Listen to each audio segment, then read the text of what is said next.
അപ്പോൾ western super മേയറിൽ ഞങ്ങൾ നിന്നത് ജെയിനച്ചൻ്റെ അടുത്താണ്. അന്നത്തെ ദിവസം ആരംഭിച്ചതാണെങ്കിൽ നല്ല അടിപൊളി ഒരു ബ്രേക്ക്ഫാസ്റ്റോടുകൂടിയാണ്. എന്തൊക്കെയായിരുന്നു വെച്ച് കഴിഞ്ഞാൽ അപ്പം, പൂരി, ചിക്കൻ കറി, ബീഫ് കറി, പിടി, മുട്ട പൊരിച്ചത്, ചായ, പിന്നെ ഫ്രൂട്ട്സ്, അങ്ങനെ എല്ലാം കൊണ്ട് നല്ല അടിപൊളി ബ്രേക്ക്ഫാസ്റ്റ് ആയിരുന്നു.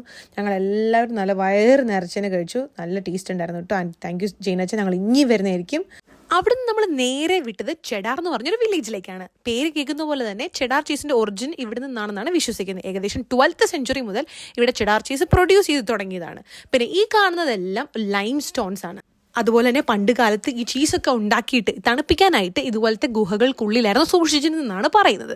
പിന്നെ ഈ ഒരു സ്ഥലം നമുക്ക് ഫ്രീ ആക്സസ് ആണ്. ഇങ്ങോട്ടേക്ക് നമുക്ക് വെറുതെ ഡ്രൈവ് ചെയ്ത് വരാം. പക്ഷേങ്കിൽ ഇങ്ങനത്തെ കേവ്സിനുള്ളിലേക്കുള്ള വിസിറ്റ് എന്ന് പറയുന്നത് നമ്മൾ പൈസ കൊടുത്ത് ടിക്കറ്റ് തന്നെ എടുക്കണം. പക്ഷെ നമ്മൾ അതിനൊന്നും പോയില്ല. നമ്മളിങ്ങനെ ഡ്രൈവ് ചെയ്ത് കണ്ടു. പിന്നെ കണ്ട ചെറിയൊരു ഗുഹയ്ക്കുള്ളിലേക്ക് ഒന്ന് കയറി നോക്കി. അതാരാ അങ്ങനെ ഒരു കോഴി വിട്ടത്? താഴെ ചീസ് അടുക്കി അടുക്കി വെച്ചിരുന്നുണ്ടോ?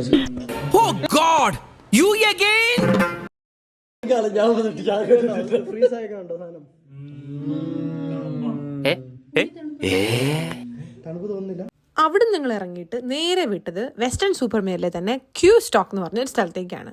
ഭയങ്കര ബ്യൂട്ടിഫുൾ ആയിട്ടൊരു സ്ഥലമാണ് അത്. നമ്മൾ ഒരു സ്റ്റെപ്പ് കയറി നേരെ മേളിൽ ചെല്ലുമ്പോഴത്തേക്ക് നമുക്ക് നേരെ താഴെ കാട്ടിൽ കാണാൻ പറ്റും. ആ കാണുന്നതാണ് നമ്മളുടെ view, sand wave view. What a perfect beautiful view. Come on guys, let's explore it. Explore it. അങ്ങനെ അവിടുത്തെ കാഴ്ചയും എല്ലാം കണ്ടു കഴിഞ്ഞപ്പോഴത്തേക്ക് ഞങ്ങൾക്ക് നന്നായിട്ട് വിശന്നു. പിന്നെ ഞങ്ങൾ നേരെ വിട്ടത് KFCയിലേക്കാണ്. അങ്ങനെ കോൺവോൾ ട്രിപ്പ് ഇവിടം കൊണ്ട് അവസാനിക്കുകയാണ്. ഇനി ഇതുപോലെ ഒത്തിരി ട്രിപ്പ് പോകാൻ പറ്റട്ടെ എന്ന് ഞങ്ങൾ എല്ലാവരും വിചാരിച്ചുകൊണ്ട് എല്ലാവർക്കും tata bye bye, see U.